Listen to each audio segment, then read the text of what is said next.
suis un peu coupée de tout. Bah, c'était surtout le côté social. On doit se voir en ligne, Parce que donc on restait qu'avec sa famille.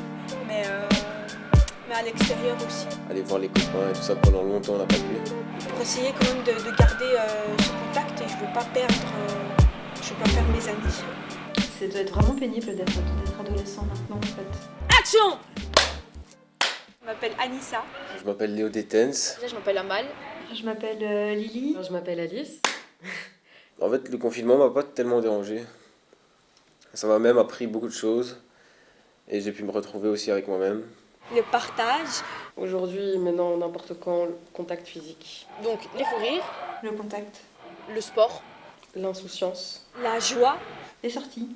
L'humour. théâtre, la solidarité. Et l'insouciance aussi. Je pense qu'avec tout ce qui s'est passé, je dirais qu'on peut pas revenir au monde d'avant Bah, je pense que c'est pas plus mal non plus. et faire comme si de rien n'était, oublier ou quoi.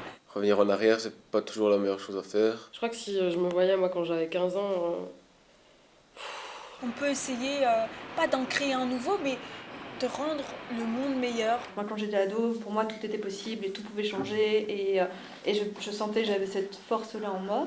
Bon, ça me dérange pas, je pense que c'est mieux justement d'avoir pas un nouveau monde, mais un monde qui évolue en permanence, pas comme il a toujours fait depuis la nuit des temps.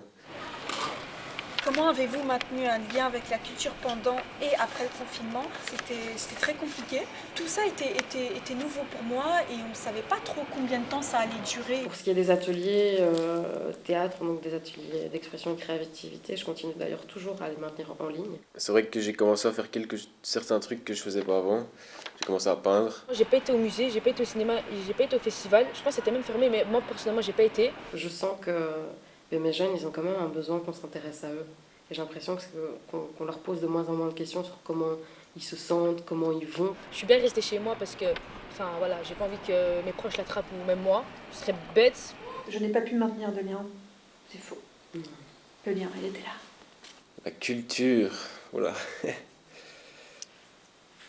La culture, c'est aller voir ses amis, enfin c'est des traditions, c'est un petit sac en fait, c'est un tout.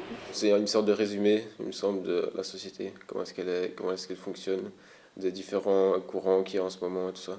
C'est la religion, les traditions, les amis, la communauté. Donc C'est une sorte de miroir par rapport à la société, je trouve. Ça peut être tout ce qu'on veut.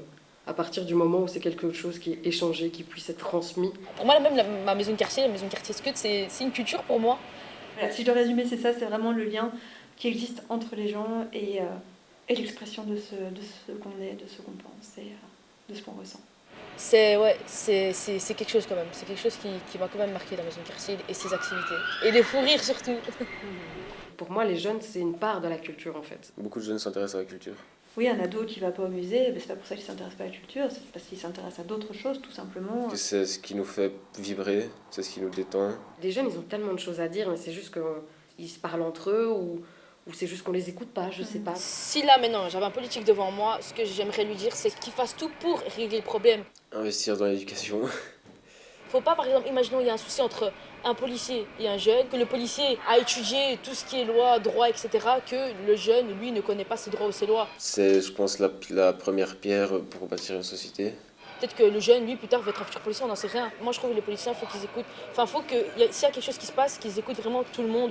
Et puis aussi investir dans la culture. un quartier un peu convivial, un lieu où on peut tous se retrouver. On est en bonne voie, mais il faut continuer à pousser, à faire des efforts. Il ne faut pas s'arrêter là. Et donc le monde d'après, je dirais que c'est un monde où peut-être on pense plus aux autres et pas juste à soi-même et au profit pour soi-même. Plus de guerre. Tous solidaires. Tous ensemble. Tout ce qui peut en fait amener un jeune à se développer, à s'épanouir, c'est devenu une question de moyens. Et ça devrait pas. Et